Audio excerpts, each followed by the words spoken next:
Imagine a pyramid standing alone by the sea, each side 100 miles long.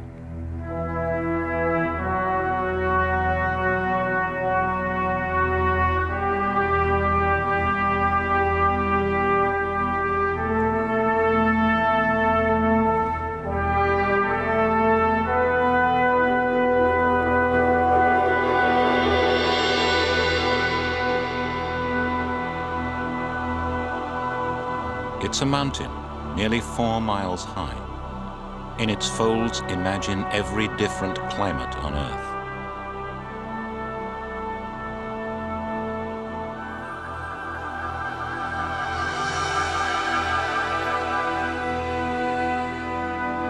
This is the Sierra Nevada de Santa Marta. The people hidden here call the Sierra the heart of the world, and themselves the elder brothers.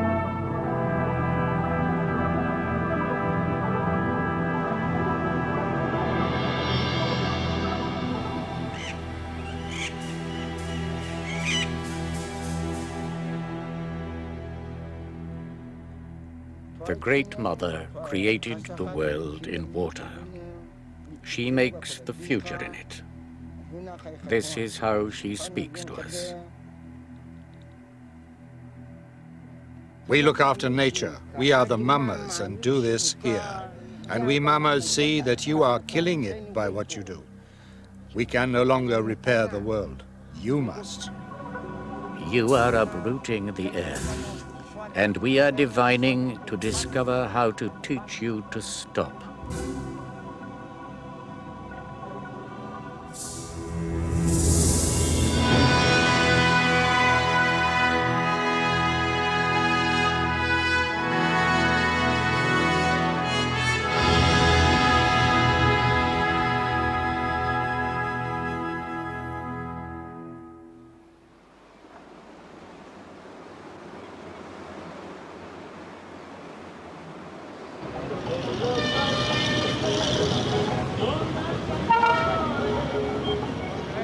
Santa Marta, on the Caribbean coast of Colombia, sits at the mountain's foot.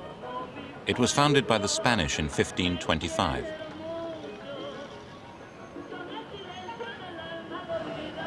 It became a great center of smuggling and contraband. A few years ago, this was the heart of the marijuana trade.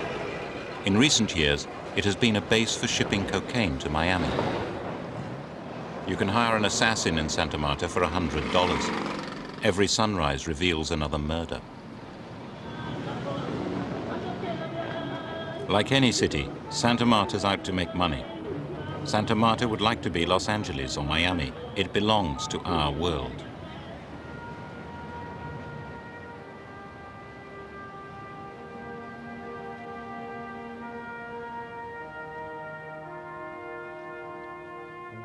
Once there were Indians here who dressed in gold. They had orchards, fields, and cities.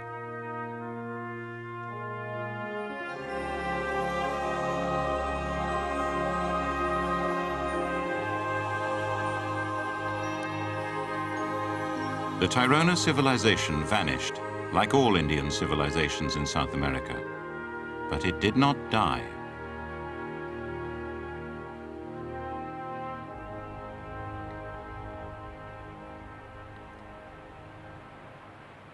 "400 years ago, they withdrew for safety into the heart of the world. The children of the Tayronas still have their cities, their roads, their orchards. And from the hidden folds of the mountain, they have watched our civilization in silence. But now, the descendants of the Tayronas have summoned us. This film is their first message for centuries.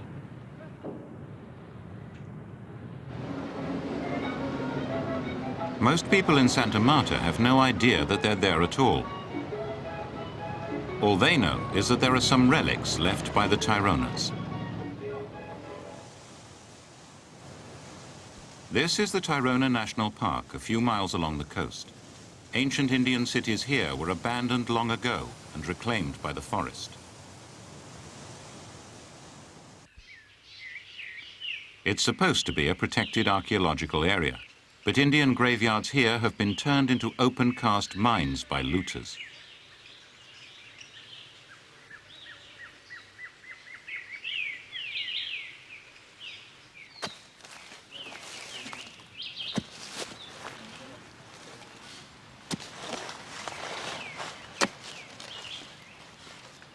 This man is a tomb robber, probing the ground for the feel and the sound of pottery.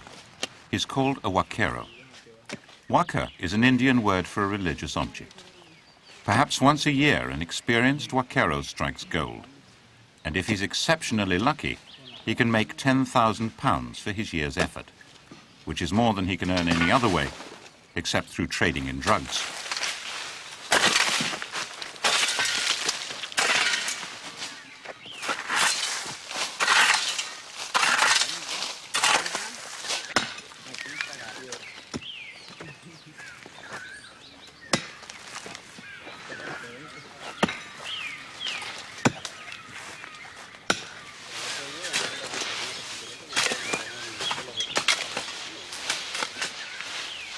A few years ago, the huaqueros formed a tomb robbers union with 10,000 members and asked the government to recognize them officially.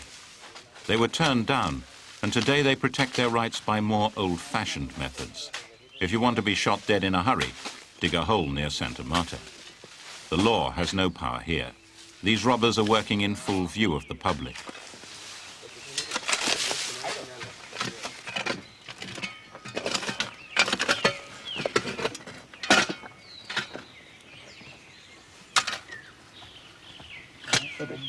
Bueno, esta es una muestra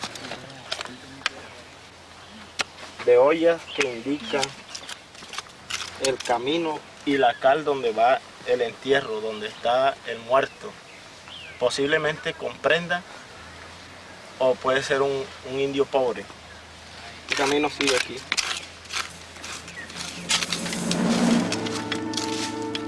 The path is a finger that sometimes, very rarely, points to gold. We shall see.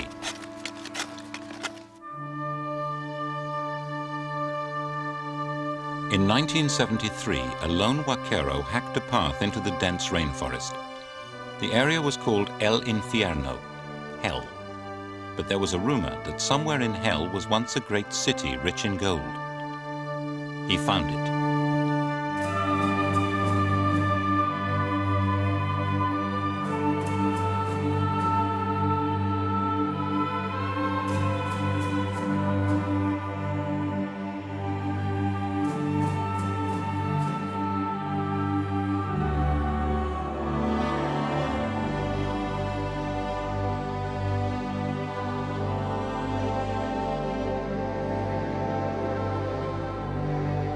The huaquero had found a monumental ceremonial city. But what was it? How did it die? Today it's known simply as the Lost City.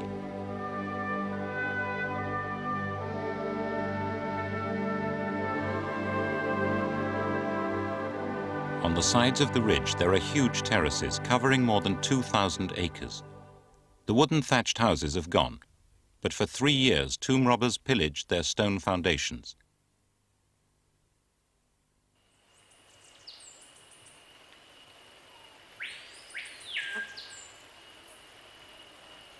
Unbelievably, it was only 15 miles from Santa Marta. But there were good reasons why it had disappeared. El nombre del infierno pues fue puesto por lo duro, lo fuerte para venir aquí, para dormir, para cocinar, para todo era muy duro, muy fuerte. Uno pues en ese tiempo era demasiado duro para aportar los alimentos, para cocinar. Había personas que pues se interesaban en venir aquí, llegaban aquí sin alimento. No había material de vegetal, o sea, leña para cocinar.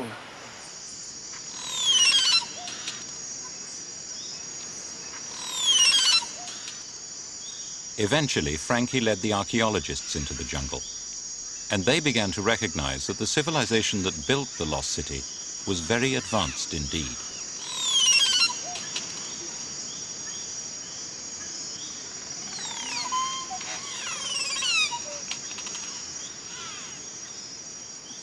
Archaeology actually is just a translation. It's a translation to Western mind of what Indian mind wanted to express. Now, if the question is what the Indian mind wanted to express, building this city, I will say that they wanted to show that it is possible to have a good density of population in a very beautiful environment like this one without destroying it.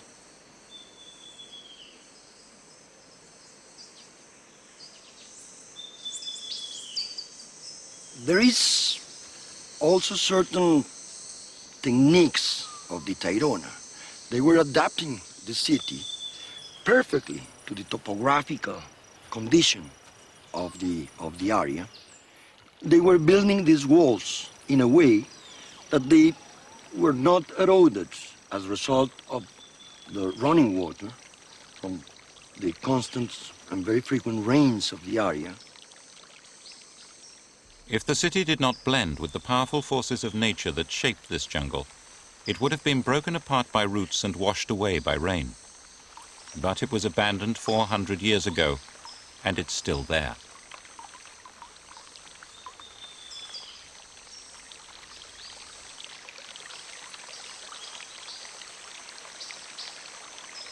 The paths and stairways carry away the water without damage. And they also link the city into a network of roads covering the whole mountain.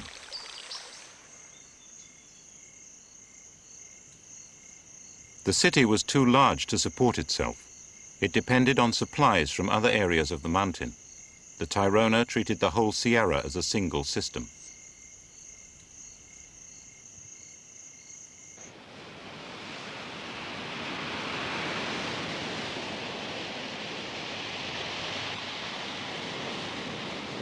The Sierra is a copy of the whole planet in miniature. At the edge of the sea, it's in the tropics. It's very hot and very lush.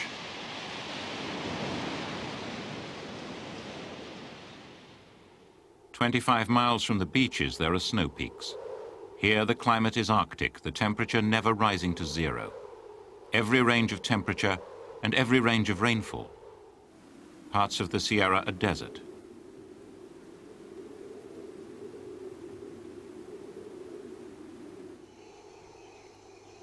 Other parts are tropical rainforest and mountain cloud forest.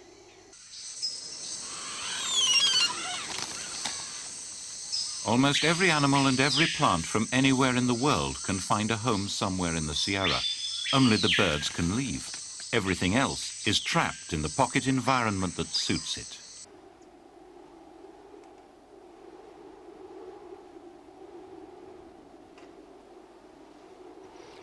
They were using the Sierra, not going against the Sierra, see? They were using the Sierra by its climate levels. So people that were allocated in the lower part of the Sierra were people that were fishermen, and these fishermen were the people that were producing the proteins and the salt. And they sent that salt through the roads, paved roads that they were constructing with stones, these marvelous works of engineering, up to the other levels of the Sierra where they were planting different crops.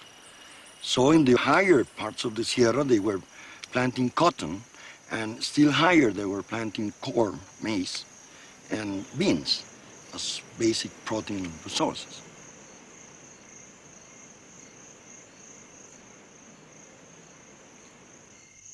The whole Sierra was farmed and structured. Almost every slope has been terraced for planting.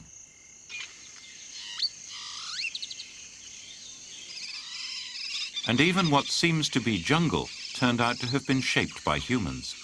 The balance of different kinds of plants and trees has been shown to be quite different from that of uninhabited jungle.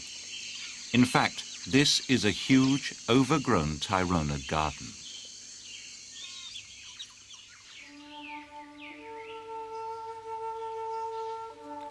By the roadside, at the entrance to the lost city, there's a carved stone. It seems to be a map of the complete system covering the whole mountain massif. But although there are many ancient roadways, they do not fit the map. The map stone is clearly important, but what is being mapped?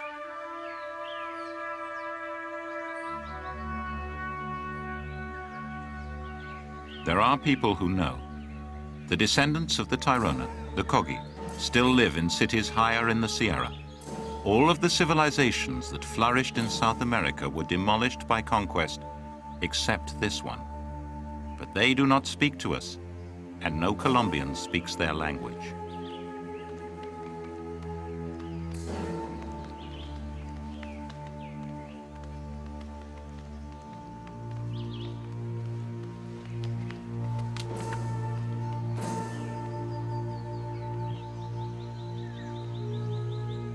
The Kogi do not like strangers walking their roads. They call us, the younger brothers, children who do not understand how to take care of the world.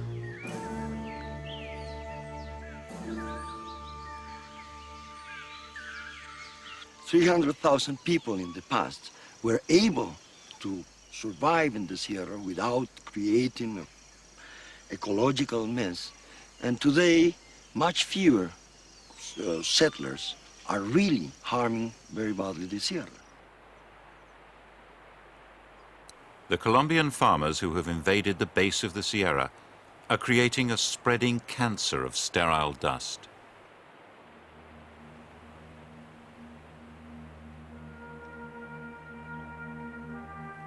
But neither the original conquerors nor modern farmers have ever colonized the higher parts of the Sierra. Missionaries and officials who've tried to take control up here had a long, difficult journey, and when they arrived, they met a passive human wall of resistance. It worked. Even today, this jungle represents a barrier that separates the world of the Kogi from our world.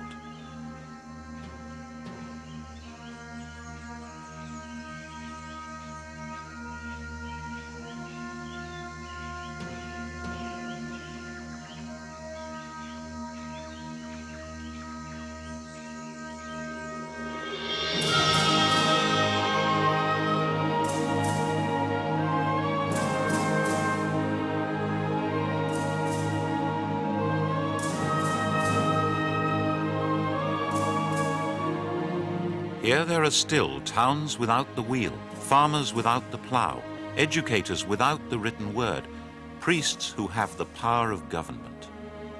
To learn how the Tayrona organized the life of the heart of the world, we would have to go to the Kogi. Everyone said this was impossible. A government official who the Kogis trust climbed the mountain with my letter. A Spanish-speaking Kogi went with her to interpret it. And eventually word came back, the mamas wanted to speak. They said they had a message to give to the world. We would not be allowed to see everything or to learn every secret. We never learned anyone's real name. Everyone is known by a Spanish pseudonym.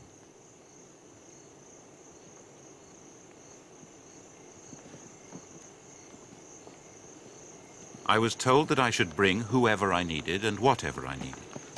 That's me, Alan Herrera, with the mule. The Kogi, naturally enough, called me the BBC. Whatever I was there as a messenger for the younger brother.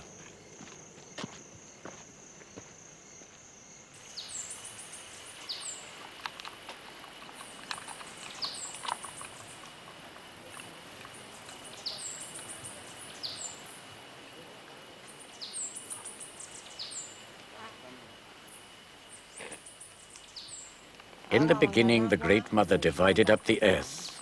She sent you far away, far away, far away. And in this place she put us. Then the younger brother came back again to this side of the world. He came back again. And he started to destroy and he started to kill us.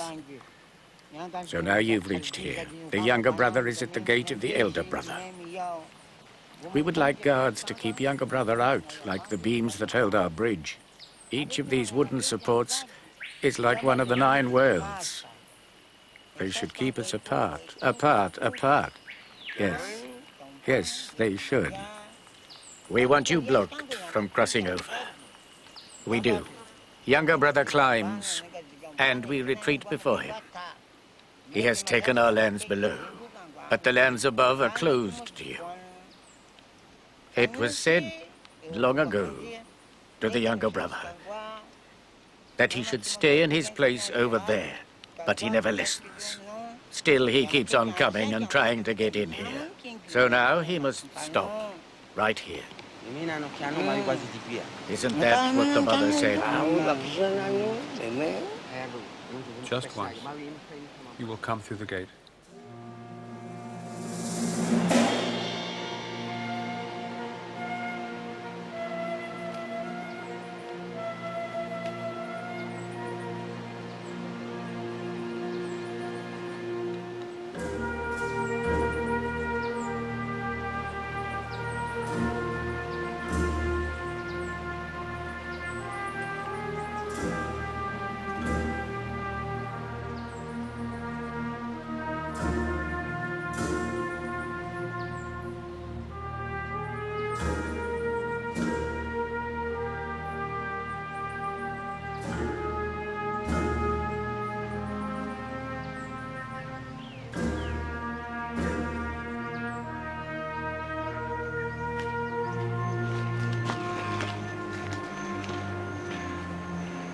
This is my third successive January in the Sierra, but it's the first time I've ever been allowed up this far. Up to now, I've been kept in frontier regions, and all our filming so far has been in a frontier region. But up here, now we've crossed that bridge, we are in Kogi territory and about to enter a city, a large town at any rate, which has been occupied continuously since before the conquest, which is built on Tayrona foundations, which is a functioning Tayrona city. We are now entering the last functioning civilization of pre-Columban America.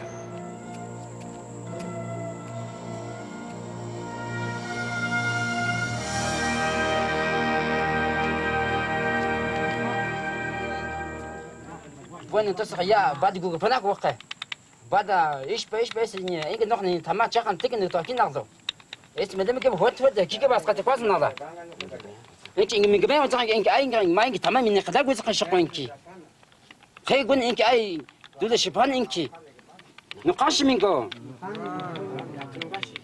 bueno entonces ya اسقط وقع هيدا مدام من دعوتي مدام شو تقول وتشان ما إنك جانك من قبل إنك يجي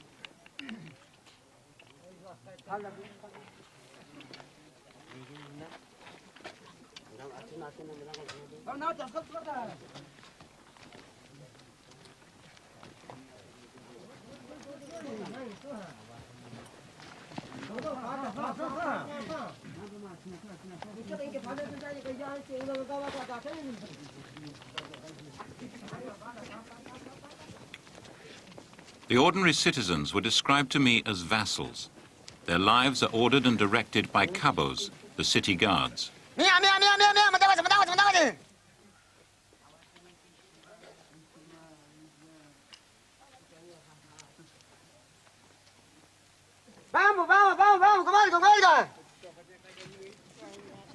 They control what comes in from the outside. Iron tools are useful, but shoes would break the contact between people and the earth.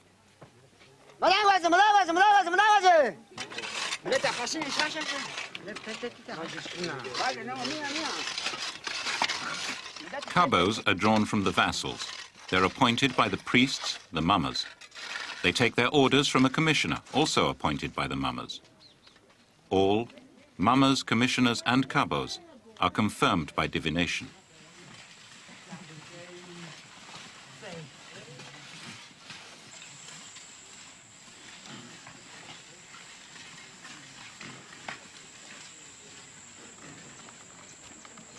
This rigid society, in which every man must work when he's told to work, maintains the paths of its ancestors.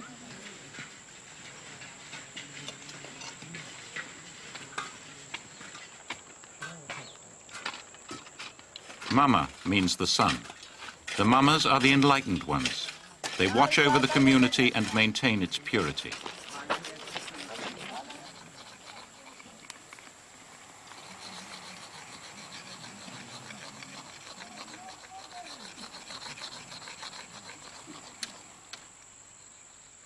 In each town there is a large house which only men may enter. This is the Nuhue, the world house. The thatched roof and palm leaf walls are replaced every few years, but a Nuhue has stood here for more than 1,000 years.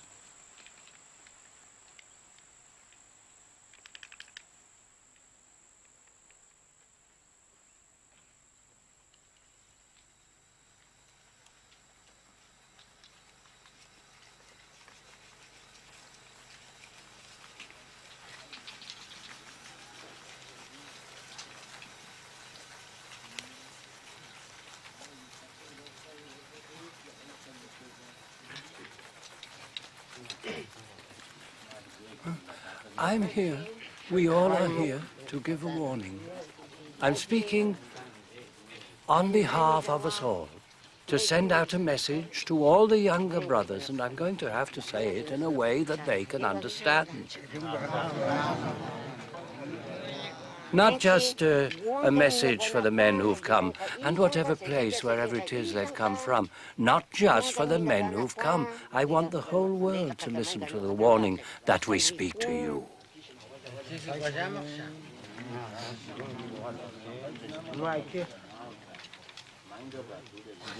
She taught. The Great Mother taught. She taught us right and wrong. And still we have not given up living in the way and knowing right from wrong as she taught us. We remember her teaching and live by it. The Great Mother taught and taught. The Great Mother gave us what we needed to live, and her teaching has not been forgotten right up to this day. We all still live by it. But now they are taking out the mother's heart. They are digging up the ground and cutting out her liver and her guts. The mother is being cut to pieces and stripped of everything. From their first landing they have been doing this. The Great Mother too has a mouth, eyes and ears. They are cutting out her eyes and ears. If we lost an eye, we will be sad. So the mother too is sad, and she'll end, and the world ends, if you do not stop digging and digging. Younger brother, we know that water down below has started drying up. Don't think that we are responsible. It's you. We are doing our work properly, and neither you nor us know when the world will end, isn't it so? So from today, stop digging into the earth and stealing the gold. If you go on, the world will end. You are bringing the world to an end. Now I'm sending this message, and I ask, can they think, listening to this, that it must be us, the older brothers, who have destroyed everything? I know they won't think that. I want to give some advice to tell the real truth to the younger brother. If they go on like this and they don't change their ways at once, they'll see what will happen. They'll see what will happen. I don't know when the world will end, but their looting will destroy it. They've taken so much. They've taken the guardians of the sun and stars. The world will go black. Yes, what would they think if all we mamas died? Would they think? So what? What would they think? If that happened and all we mamas died and there was no one doing our work, well, the rain wouldn't fall from the sky. It would get hotter and hotter from the sky, and the trees wouldn't grow and the crops wouldn't grow. Or am I wrong and they would grow anyway?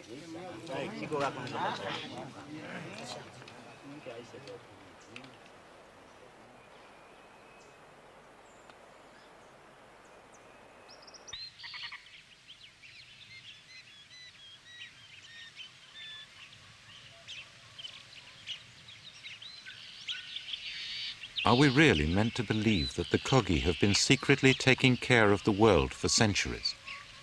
They believe it. They are the elder brothers. That's why they live the way they do.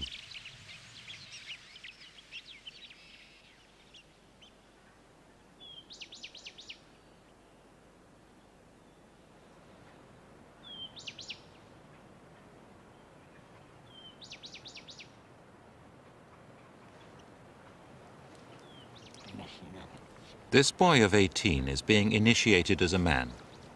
Dried leaves of the coca bush, tended and picked only by women, eaten only by adult men, will numb his mouth.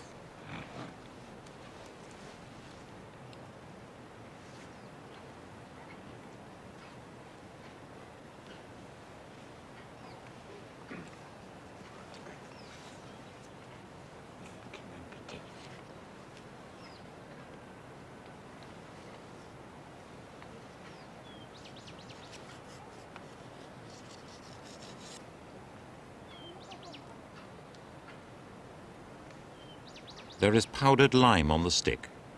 He eats it and does not feel its burning heat. The lime activates chemicals in the leaf.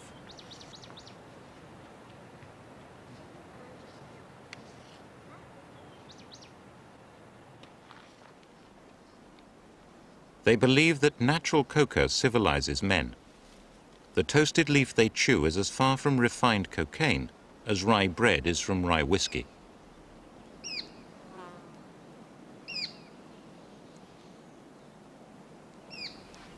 It has been a food for thousands of years for Native Americans, giving them important vitamins and enabling them to endure long periods without food and sleep. Adult Kogis reckon their normal life expectancy as 90.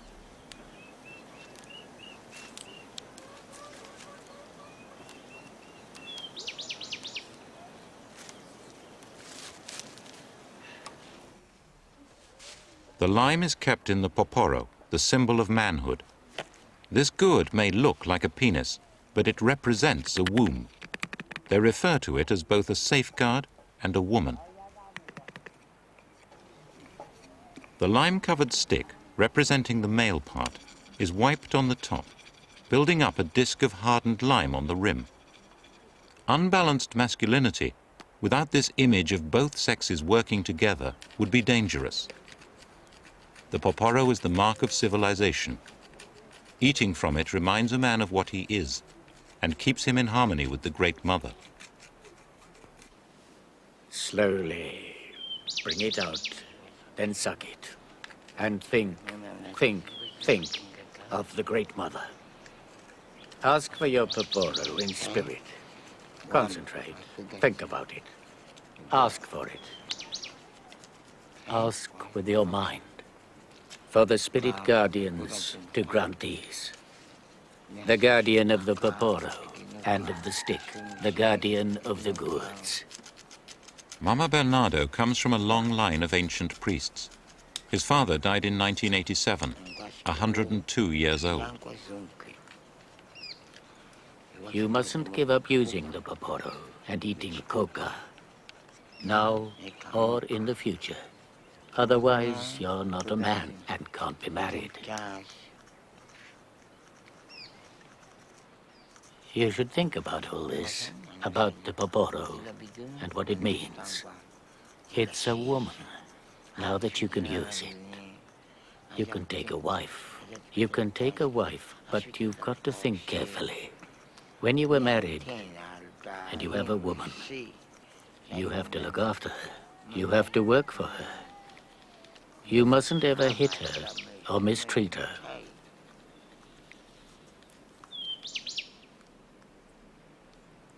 At night, before you sleep, chew the leaf. Chew 4 times at least to help you think clearly.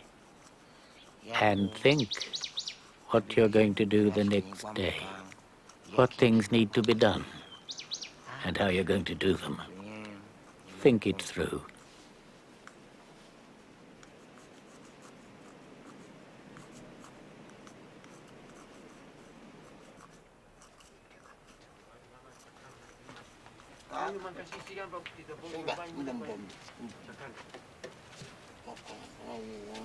Now he will be admitted for the first time to the Nuhwe, the world house, where only men may gather. He will sit for 4 days and nights with his face to the wall.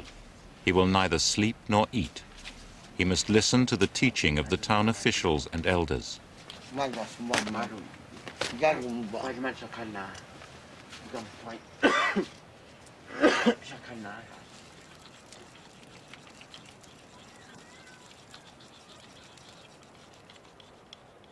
Now, you're going to have to pay attention and think carefully about everything the mamas say.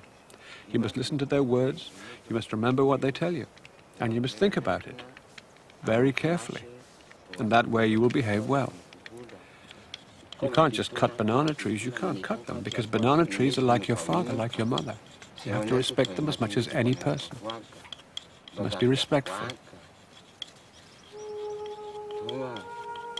You shouldn't cut down mango trees, or avocado trees, or guayaba trees. Any growing tree is like a human being, and they hurt too, just like you were cutting off your own leg. Nor should you disturb stones.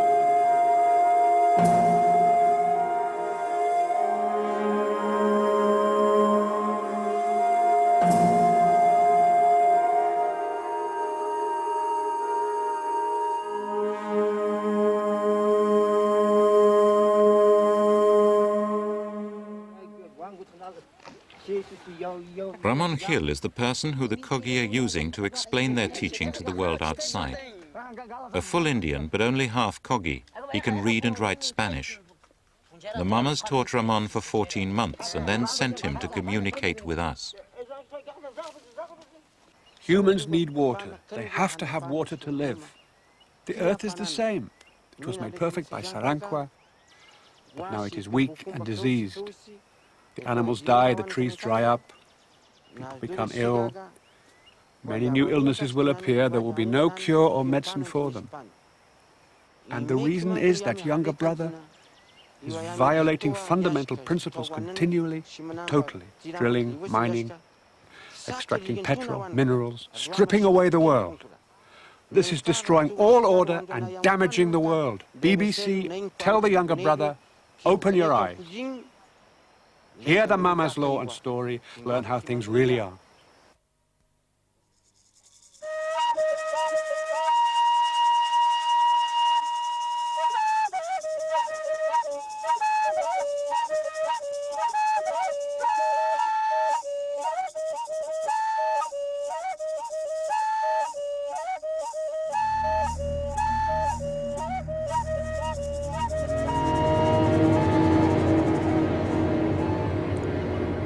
In the beginning there was blackness, only the sea.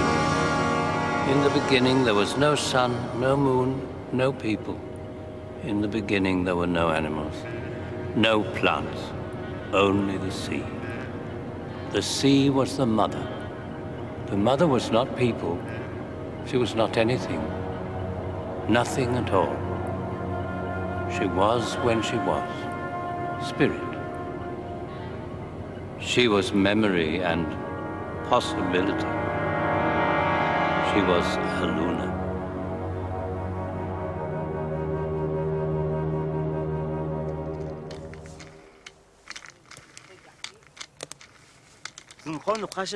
We must explain these things. We shouldn't threaten or insult, but it's good that we speak.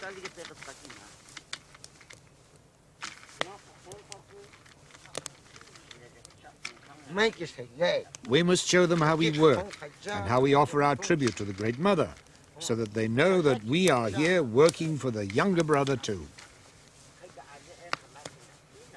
The mamas work not only for the Kogis, but for all the people in the world. The mama stands up. The mama is not angry, not even with younger brother, although he did harm. The mama must look after younger brother and elder brother, and the animals, and the plants, and all that is natural. Because the mama has a duty to care for the future of all kinds of creatures, and all kinds of people.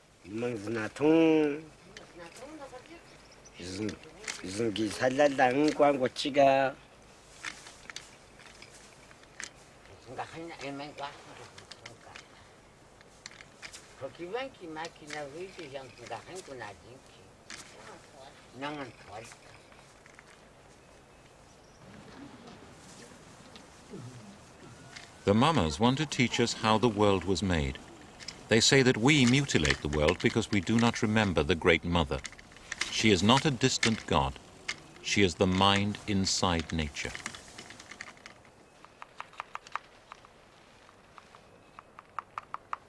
Where does the idea of Earth come from? Where do we get the idea of water? Why do we have a word for it? These things were conceived in the beginning, before the dawning. These were ideas, water and earth. We can only have ideas of things that have already been conceived in a Luna. Before the dawning, before there was anything, we were conceived in the water of a Luna. So were the trees, the mountains, everything.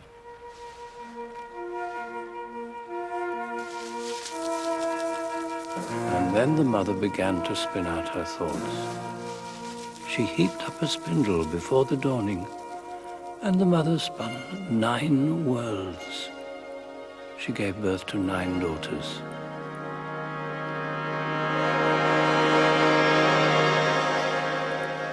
Each world had its own color, and she gave birth to sons, the lords of creation. One was Saranque, and then she wondered, how will we create a living thing? It was hard to understand how to make a human. The mother and her children had to think very hard. How does an eye work? How does a foot work? And when it was done, the 9th world was peopled. But this was before the dawning. There was still no people, no plants, no animals, no sun. Only the mother, only Aluna.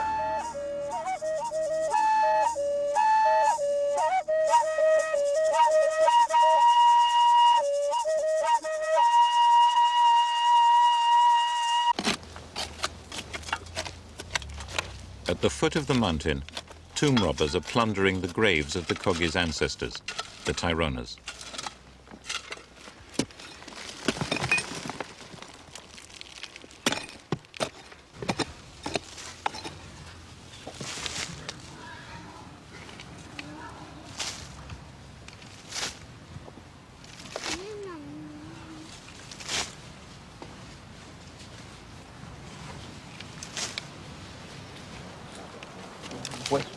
Son huesos de Marta.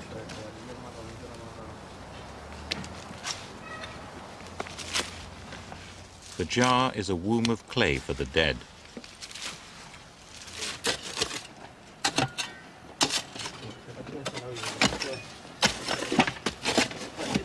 This jar is over 1,000 years old.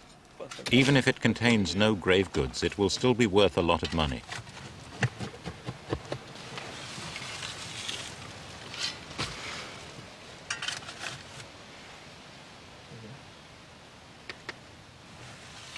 ¿Caracol? Sí, caracol. Burgao.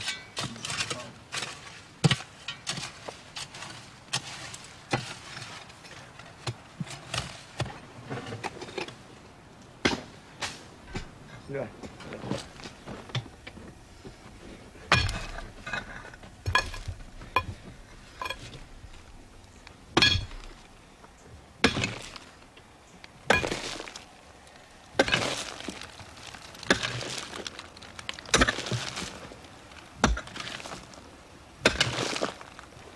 Ahí, yo lo voy a jalar. Lo voy a llevar toda. Vamos a subirla.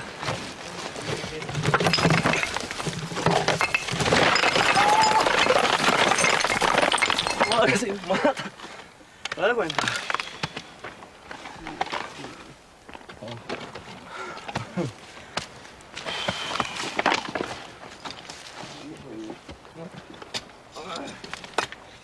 The shattered jar is of no interest at all. These men are not academic researchers. A tomb like this, exceptionally deep with stone walls like a well, will be torn to pieces. The smell of gold has become so strong. A year's hunting is coming to its climax.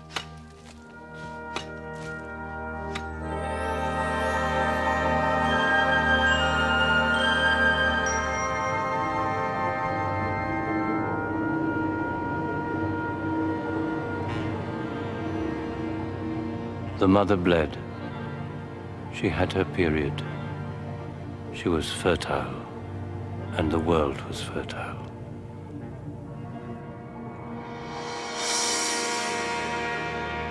Her blood is gold. It remains in the earth. It is fertility. Gold and water, blood and water, are necessary for the life of all things. And then human beings were made to care for the living things, the plants, the animals. This is why people were made.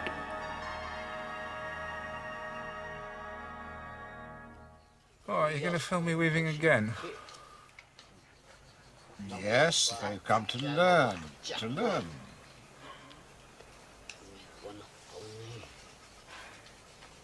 I'll explain. So say 9 threads. 9 threads. Makes a block. To make a cloth takes us almost a month.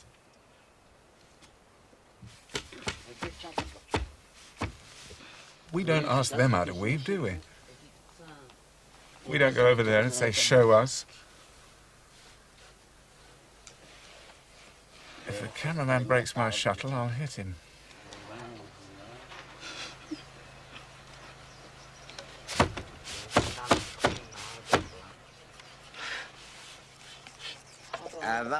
The diplomatic gentleman in the hammock, persuading a reluctant weaver to cooperate in filming, is Mama Juan Jacinto, a hereditary lord of the Kogi. The mamas are convinced that they have to make this film, but the vassals have been brought up to be suspicious of outsiders. When you start to weave, you should concentrate on what you're doing and not let yourself be distracted by other things. So settle down, think hard. Think about the cloth, because you are making the clothes that we wear. The cloth you make is an offering, and it says a great deal about what kind of man you are. Clothes speak to the fathers of the world, so you have to weave them well and carefully, thinking only of what they mean. The cross of the loom shows the beams linking the corners of the world. It is the cross which sustains the earth. The mother gave us a copy of this in the loom so that we would remember it. The Great Mother told us what to put in the paparo. To put in here, we must go all the way to the sea and fetch shells for this gourd. We must never give this up. Mama Fiscal is preparing to burn seashells to make lime. The mamas make occasional journeys to the beaches near Santa Marta to collect the shells.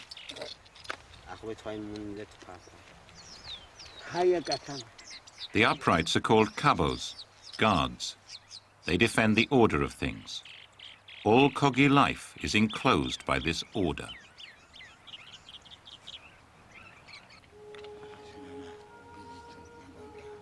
The floor of the Nuhue, the men's house, is the ninth world, the material world. The wooden guards in the house, supporting men's hammocks, suspend them between this world and others. These other worlds are seen in rings around the roof.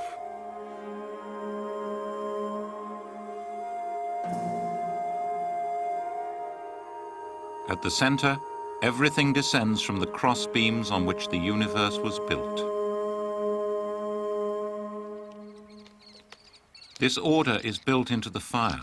9 shells for the 9 worlds, the 9 children of the Great Mother.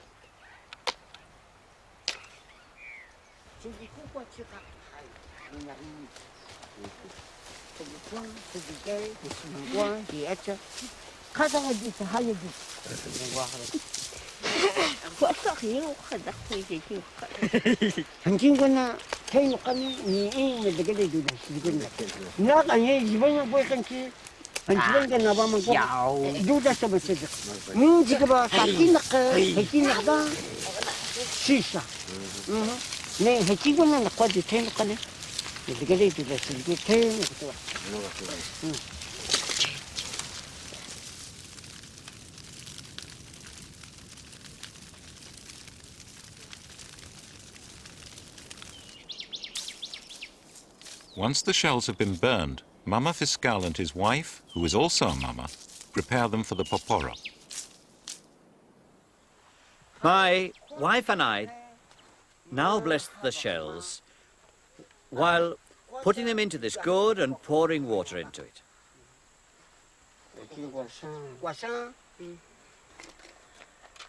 When you're doing this work, preparing the shells, you shouldn't be using the paparo and you should not be thinking about anything else at all.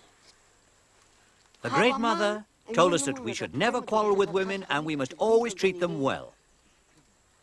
Because women, the mother, taught us this. Now, put it in the pot, and when it's gone in, you can add the water to it. There.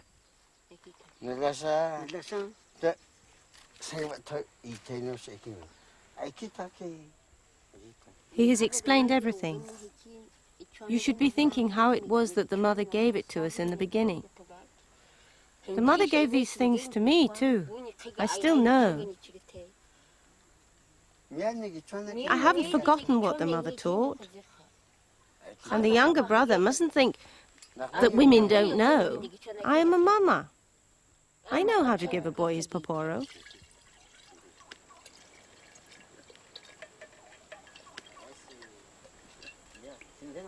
The water reacts with the calcified shell.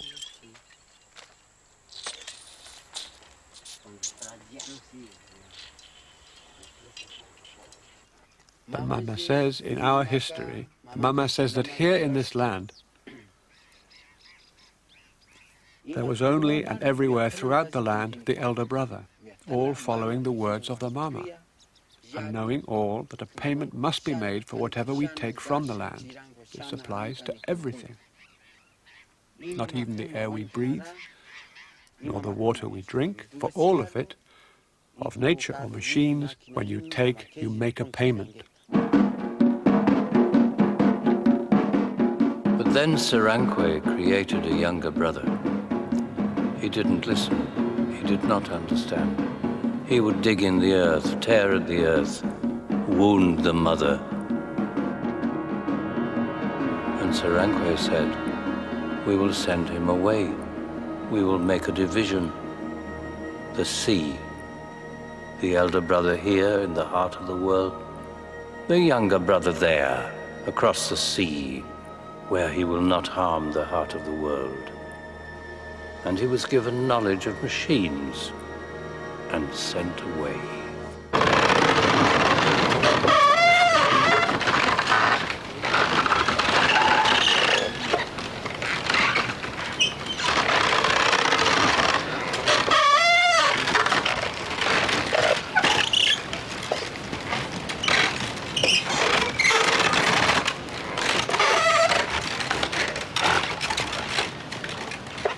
The sugar press, like the sugar cane they grow and the horses and cattle they keep, had no place in the world of their ancestors. All these things came when the younger brother crossed the ocean to return, as the Kogi believed, to this original Eden.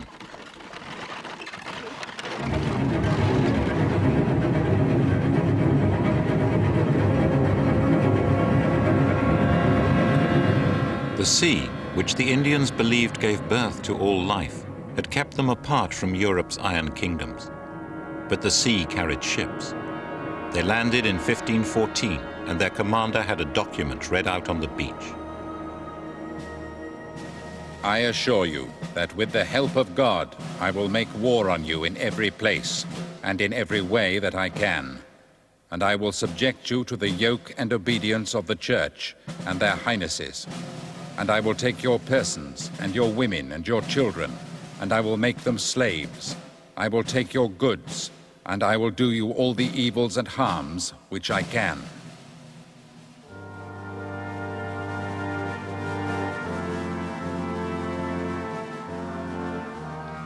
They found a well-paved road leading to a city. Today, the ruins of this coastal city are called Pueblito. Mama Valencia is the mama who remembers history.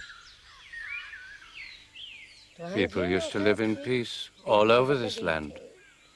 We, the older brother, had no problems with the younger brother at all. Always in peace, in peace, in peace. That's how it was. And then he arrived. Younger brother arrived, and he started to kill us and to destroy.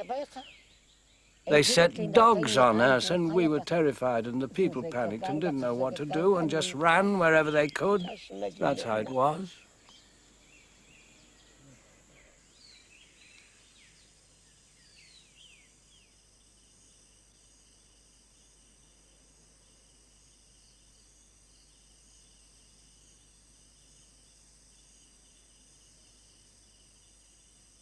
Our bags as we ran and scattered everywhere.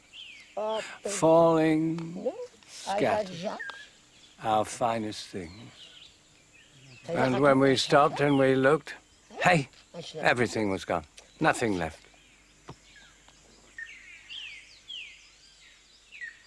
Mama Valencia's account of what happened here when the Spanish first came is fully backed up by the chronicles. In fact, the 5,000 or so people that lived here continued to live here after the Spanish arrived, and it wasn't until the end of the 16th century that relations finally broke down to such a point that the city was wiped out.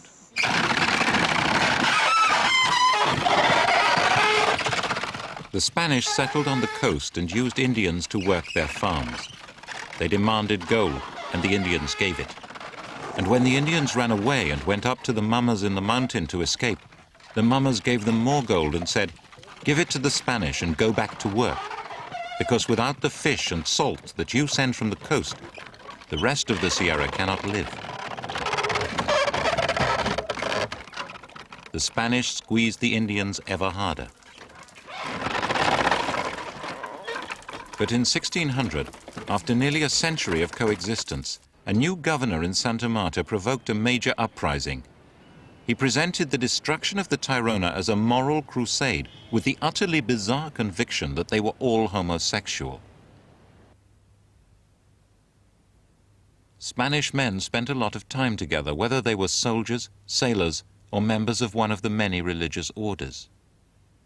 It was commonly assumed in Spain that men who spent nights together would do abominable things if it was not for the restraint of Christian morals. The Nue, where men talk and sleep in the city, was called in Spanish the house of the devil. Earlier Spanish conquistadors had Indians thrown to the dogs for supposed acts of sodomy. The new governor said it justified war on the whole Tayrona culture. The balanced pattern of life in the Sierra collapsed as tens of thousands of refugees fled up the mountain. Most died of starvation.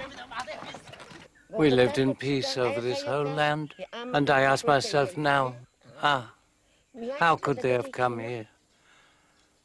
How could they have done these terrible things?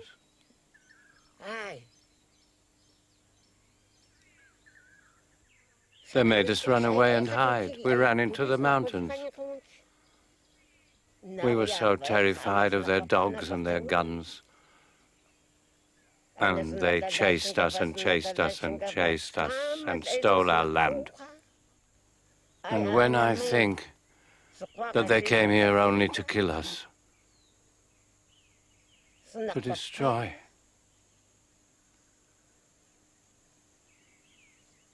No, no, no, no, it's unbelievable. They stole from us. They took our land so that they could live here. Wasn't that how it was?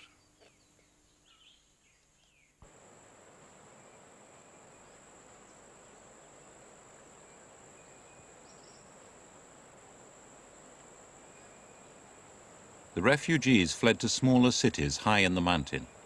These were the sacred cities of the mummers, and gradually the mummers established a new way of life for the survivors. The Indians had learned from the Spanish to grow new crops and to keep farm animals. This meant they could create a stable, self-sufficient refuge, and they have kept control here ever since.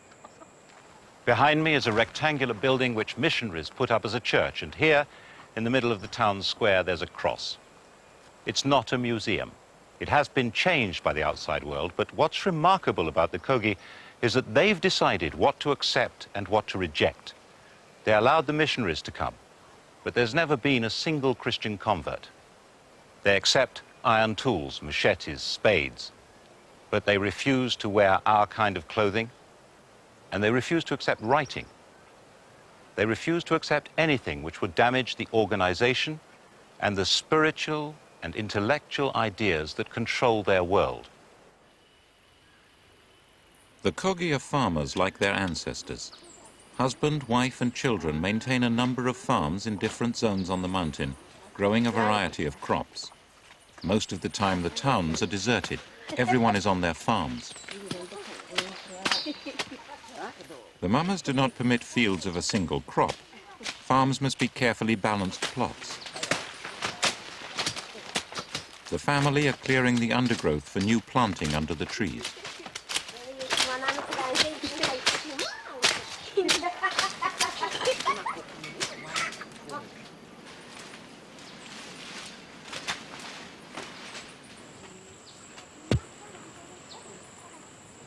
Beans are being planted close to the farmhouse. Only women may do this. It's part of the relationship between the mother of a family and the Mother Earth. They insist that the secret of fertility does not simply lie in knowing how to plant and harvest.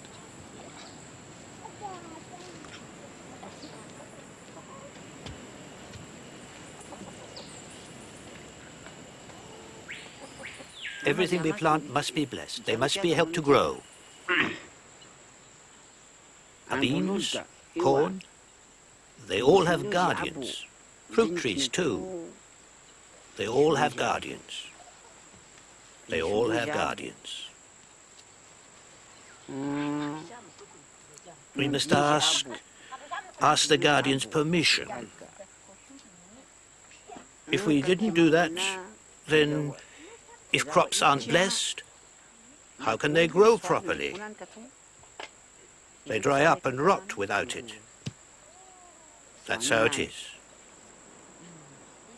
A family farm always has two houses, one for the man and a separate one where the women and children live. Babies are conceived in the fields, never in a house.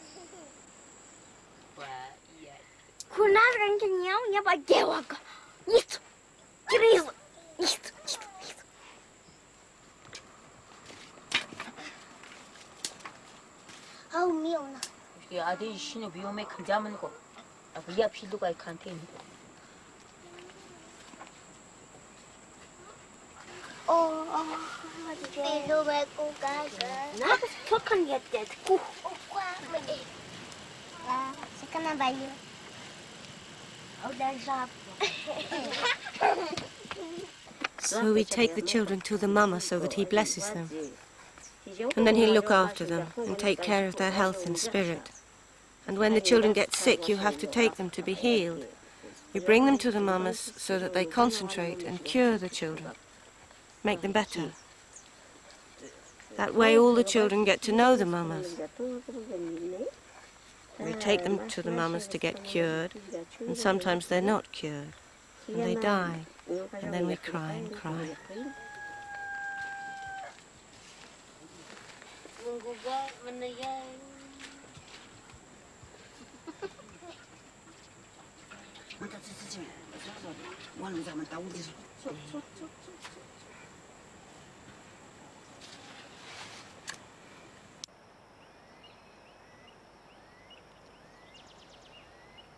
The mamas tune themselves to Aluna, the inner reality of the world. And they have a very different kind of upbringing, from infancy. They're selected by divination and taken away. Mama Bernardo started his education late. I'll tell you what it's like. When I began my education, I was only a boy, this big, up to here. I was just a child. They brought me up and they trained me to be a mama. 9 years. That's how long it took, my training. 9 years. And at the end of that, it was done. I was ready. But really, to tell you the truth, to pass on the teaching really properly and do it really well, to do it in the right way, you take a baby, best a baby from the moment that it's born. Then you take it away and you keep it in a new way. To make a mama like they used to, then you have to take the child as soon as it's born, and from then on you keep it shut away.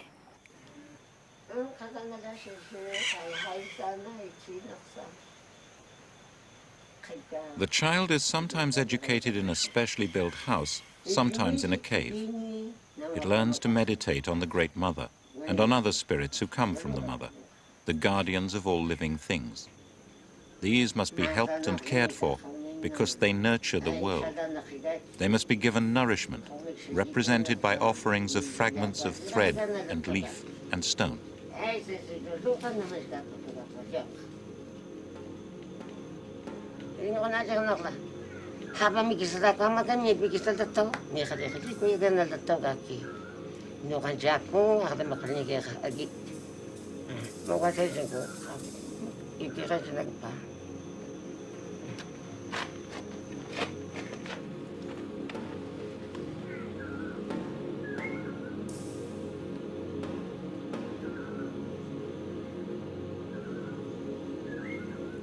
You have to take this little baby and you wash it in a stone grinding trough, swirling the water, making it pure to wash the baby.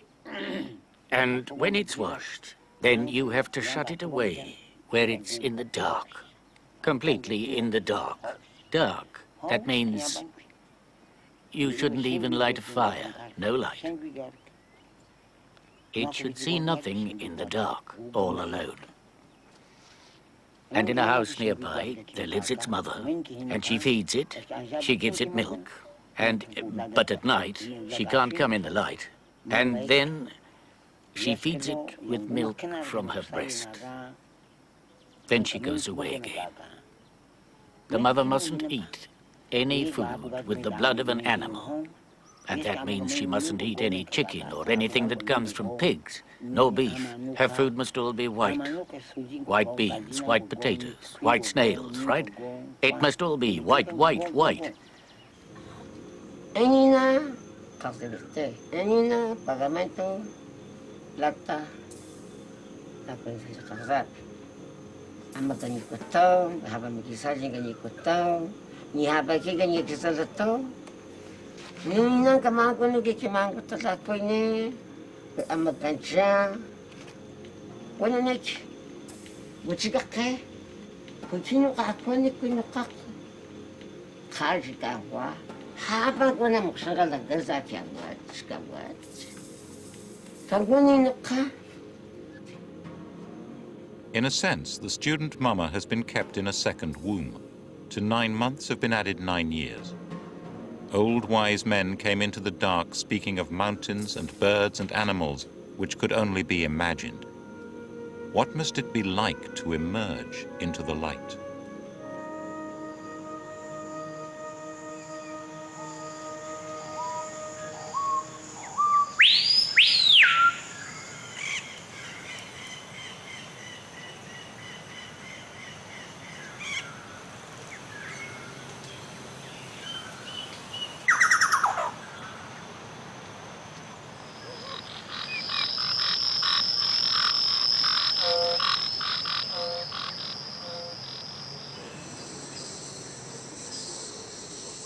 For all his life, the child has known the world only as an idea.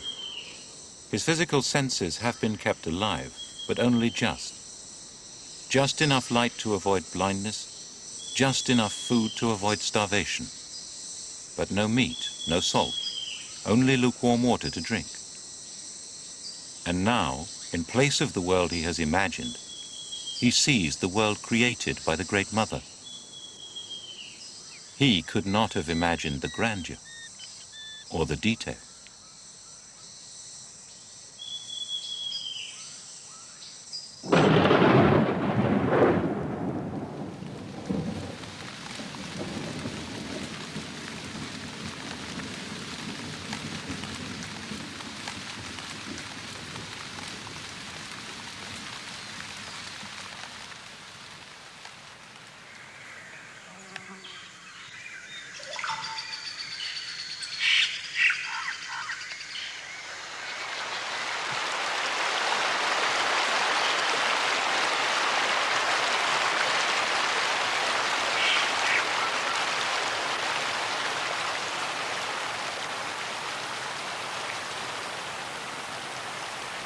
What a power there is in the mind of the Great Mother to conceive all this. And this power has been shaped in so many ways, so many forces. A vibrant, powerful dance has been shaped, the dance of life. He has been told of it, but he must be dazed by it for the rest of his life.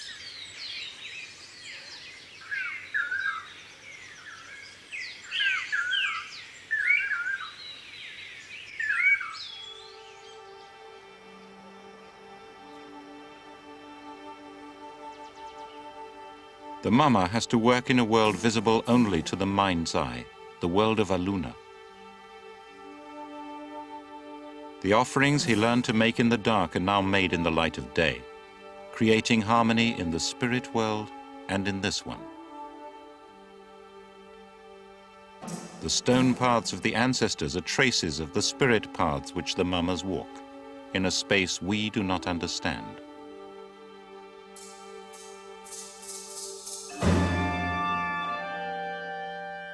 These are the paths on the mapstone. They do not match the material pathways. They're lines of thought, not lines on the ground. But there were points where the two worlds used to meet.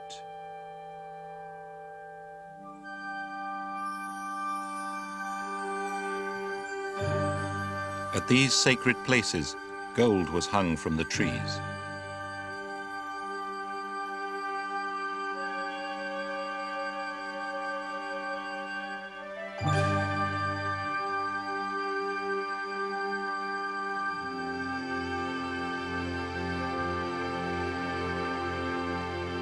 Immortal gold carried the mystery of life from Aluna into matter. Humans could make this journey by meditating on the gold and dancing with it.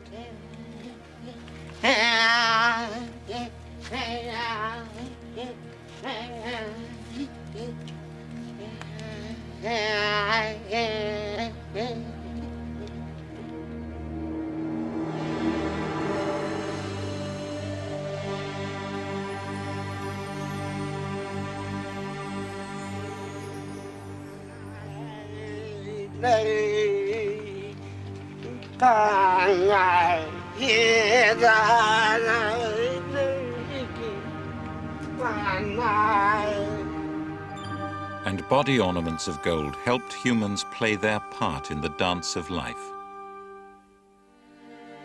Today, these objects sit in museum displays, without meaning and without function. We know nothing about them.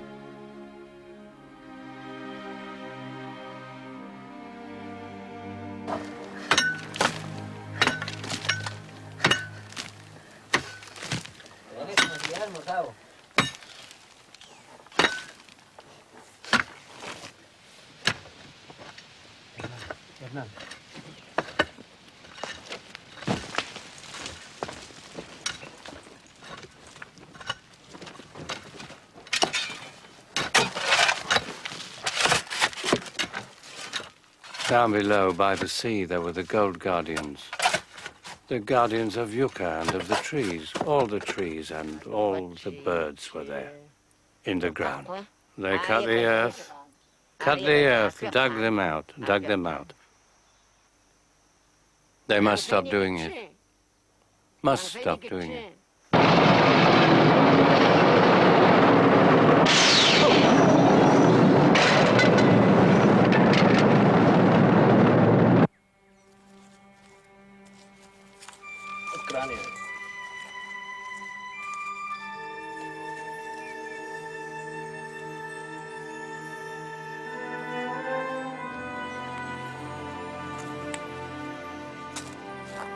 We once had golden bowls for divination, gold images, gold oracles, all these things. We prophesied with gold. We had many things. Younger brother took it all. So now we sorrow, we're weak, and see the earth is decaying, it is losing its strength because of your greed. You take gold and all the minerals out of the earth.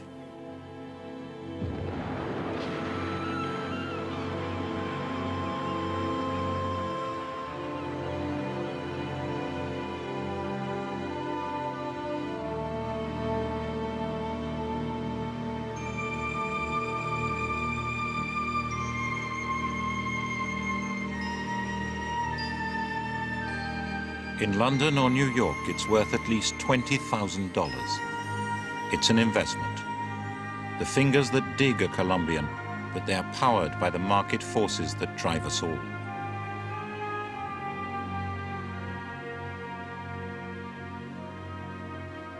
The Kogi believe that the sacred network that keeps the earth in balance is being torn to shreds.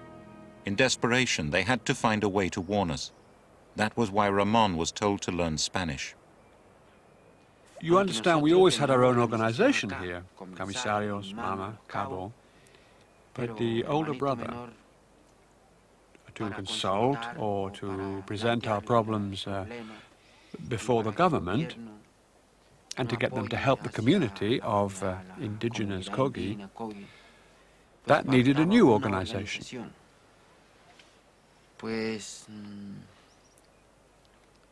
So we set up the organization Gonavindua Tayrona,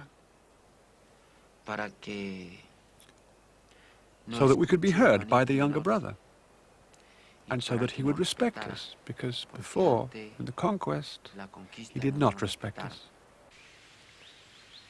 One of their messages was that they should be given back control of their ancient sites, and that archaeologists too should stop digging up the lost city. Ramon came down from the mountain and gave the Mama's message to the Colombian government, and they obeyed. Today, the Kogi are moving back into the cities of their ancestors. They consider this as the center of the world, and it is what we might call a whole integrated organism, if one wishes to call it, and each site is part of this organism. And it's the interrelation of these sites that keeps the world in harmony. And it is the duty of the Mamas to see that the world remains in harmony. This is the way they consider that they are responsible for the harmony of the world. Now, if you take out one of these sites, or if you excavate, and you take out what is buried in these sites, you're taking out the fundamental energy. And by taking out the fundamental energy, you're taking a part out of the whole, out of the system. And therefore the Kogis cannot be responsible, cannot handle the harmony of the world anymore. And that's why they consider fundamental that each part be integrated into the whole. Now what's interesting is that it's when the Kogis explained this to the government, the people that insisted most was the special office in the presidents, the special advisor of the presidents for the peace process in Colombia, those that are dealing with the guerrillas. It was the head of the peace process that said, look, if we're looking for peace in the country, and they're looking for harmony, we must listen to their way of finding harmony, and therefore the site must be returned to them.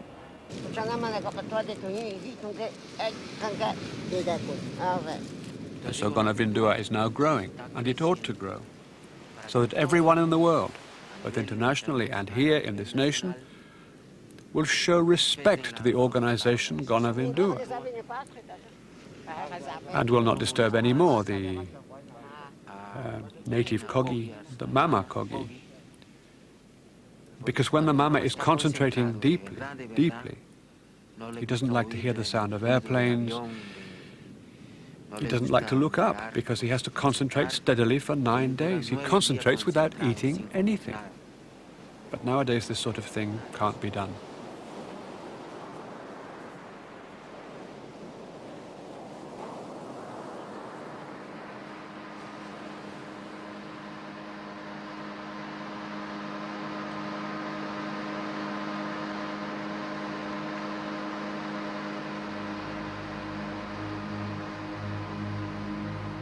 This was the site of a sacred freshwater lake. It was drained to build a power station. And here the Kogi have come to try to restore harmony to a shattered world, to struggle to give back its balance. They have to restore harmony over the whole Sierra, the heart of the world. While offerings are made down at the sea, others are making them high on the cold peaks above.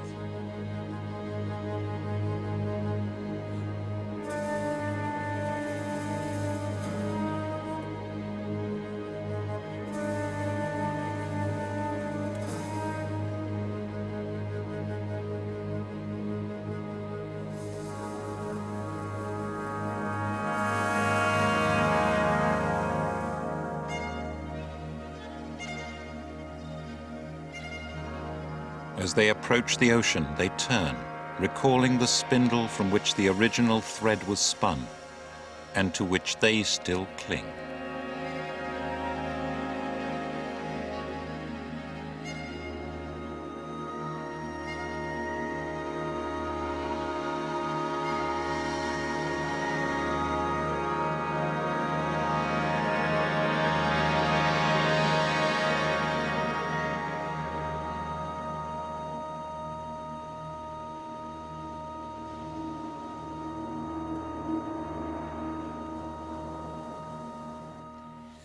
Because you take out so much gasoline and minerals, the earth is becoming steadily weaker.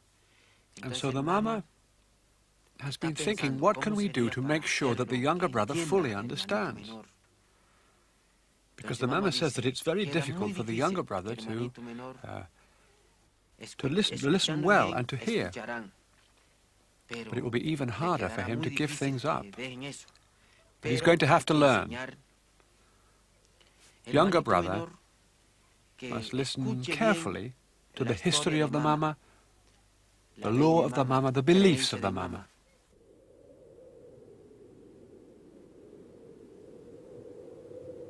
Why are the Kogi so sure that the earth is in danger?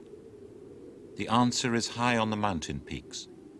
This is the most sacred land of all. The mamas did not forbid me to go, but they did avert their eyes. But I had to come, because here is the source of their terror.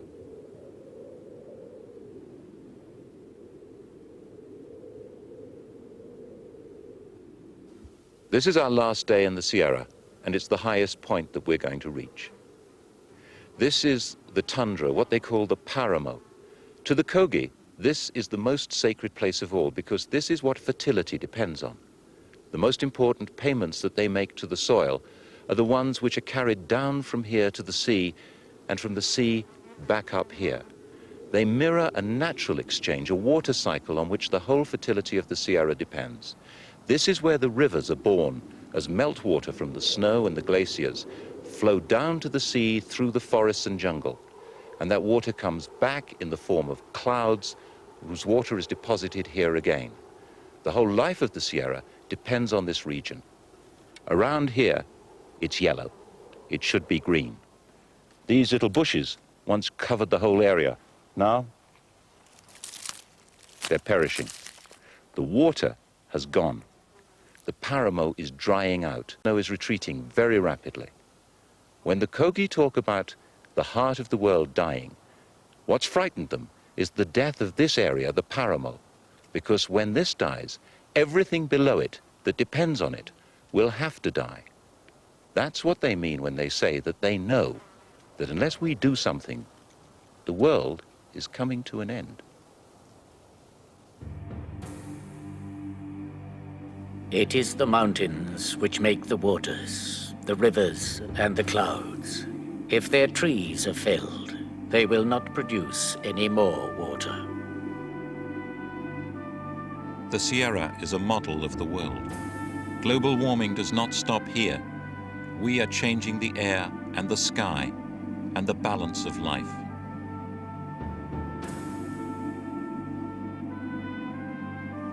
They have taken the clouds from the paramo. They have sold the clouds. We know what is happening, and we're all in agreement. The world does not have to end. If we act well, the world can go on.